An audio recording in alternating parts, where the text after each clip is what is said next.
I've been waiting for years for a game to replace Tourist Trophy, the bike sim made by the Gran Turismo team.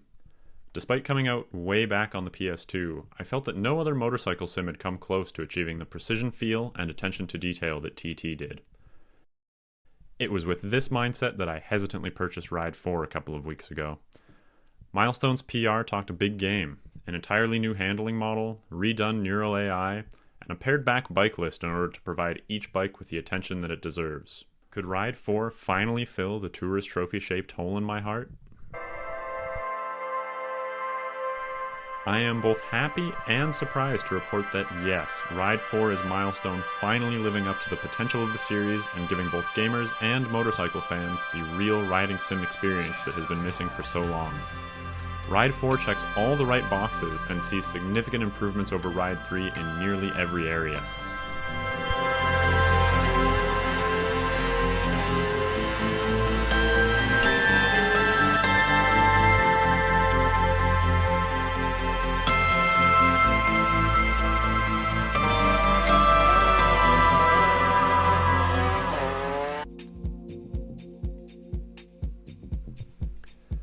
Most obvious upon first playing the game are the improvements in atmosphere, namely the UI and the music. While this may seem like an unimportant detail to some, the ebb and flow between the calming menus filled with down-tempo beats and the sound of roaring engines while riding has always been one of my favorite aspects of the Gran Turismo series, and it's something that Ride 4 also nails. I'm a big fan of the menu music, which, along with the gorgeous slow pans of your selected bike, go a long way to creating a relaxing mood between sessions.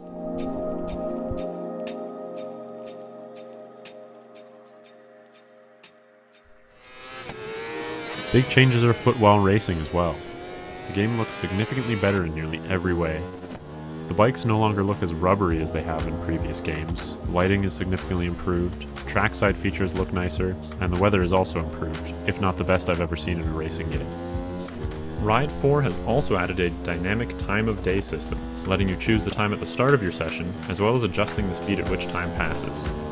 Now what that means is that you can start a time trial session while watching the sunset behind the famous Suzuka Circuit Ferris wheel and continue lapping until darkness falls. The game makes you feel as if you're riding the night shift of an endurance race, and the movement of the sun is so natural and subtle that you almost don't even notice it until your headlights come on.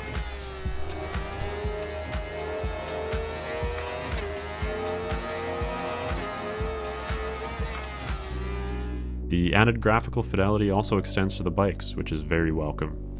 Milestone claims that every bike was modeled from scratch, meaning there are no reused models from previous games.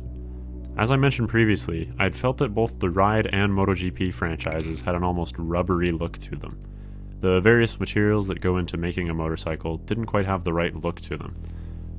The textures and reflections seemed off. Ride 4 improves the level of detail greatly, and racing in first person allows you to see every nook and cranny of the cockpit, which really goes a long way to giving you the feeling of riding your chosen steed. The downside to remodeling every single bike in the game is that it takes time and effort, which has clearly resulted in a lower bike count. Ride 3 launched with 230 motorcycles, while Ride 4 only has 170. This number is further diminished when you take into account that the 170 number includes racing modified versions, which are essentially the same as the street models, with headlights, signals, and plates removed, along with some mechanical changes. The addition of Harley as a new manufacturer is cool, but Ride 4 also drops a number of manufacturers from Ride 3, including Bimota, Cagiva, and Moto Guzzi.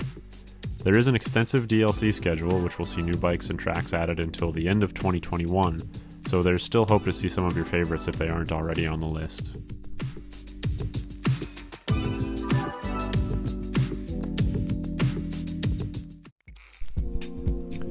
Thankfully, the track list hasn't undergone the same shrinkage as the bike list, and has in fact expanded from 25 to 30 tracks.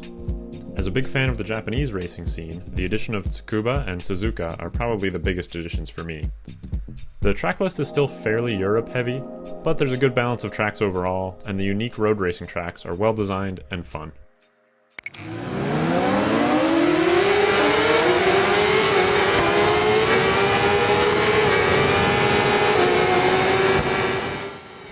The sound too is much improved. Gone are the reused sounds of previous games, and in are fresh recordings for every bike in the game. I can only speak to bikes I've personally owned, but both the O2 R6 and the O6 Hornet sound spot on to the real deal, adding a lot to the immersion for me.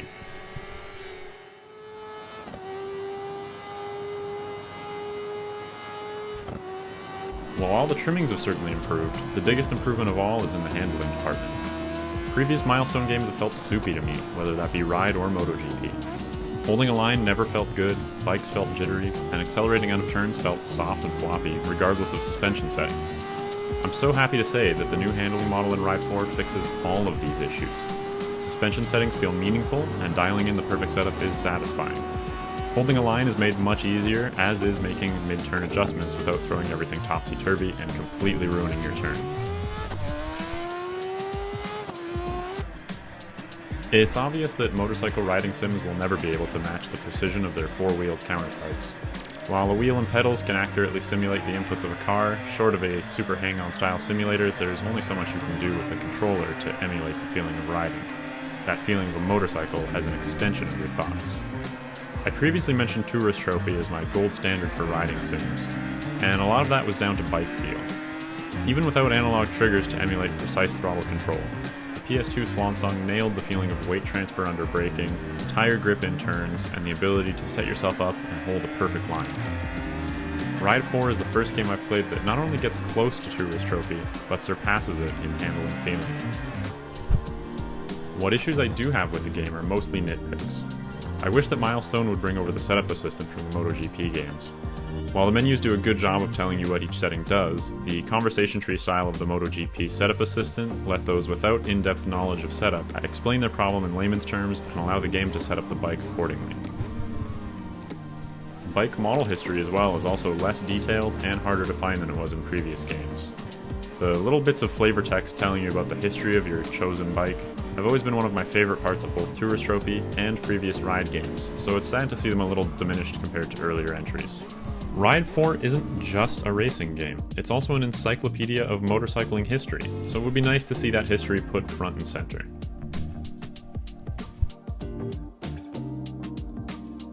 The game is available on PS4, Xbox One, and PC, and upgraded versions will be launching for the PS5 and Series X soon.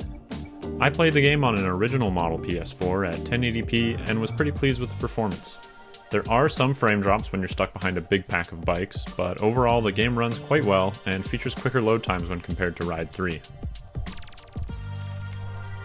Other than these small little nitpicks, I've really enjoyed my time with Ride 4, and I wouldn't hesitate to recommend it to anyone who needs their bike fix as the riding and racing seasons come to an end. It really is the best motorcycle racing game I've played in years.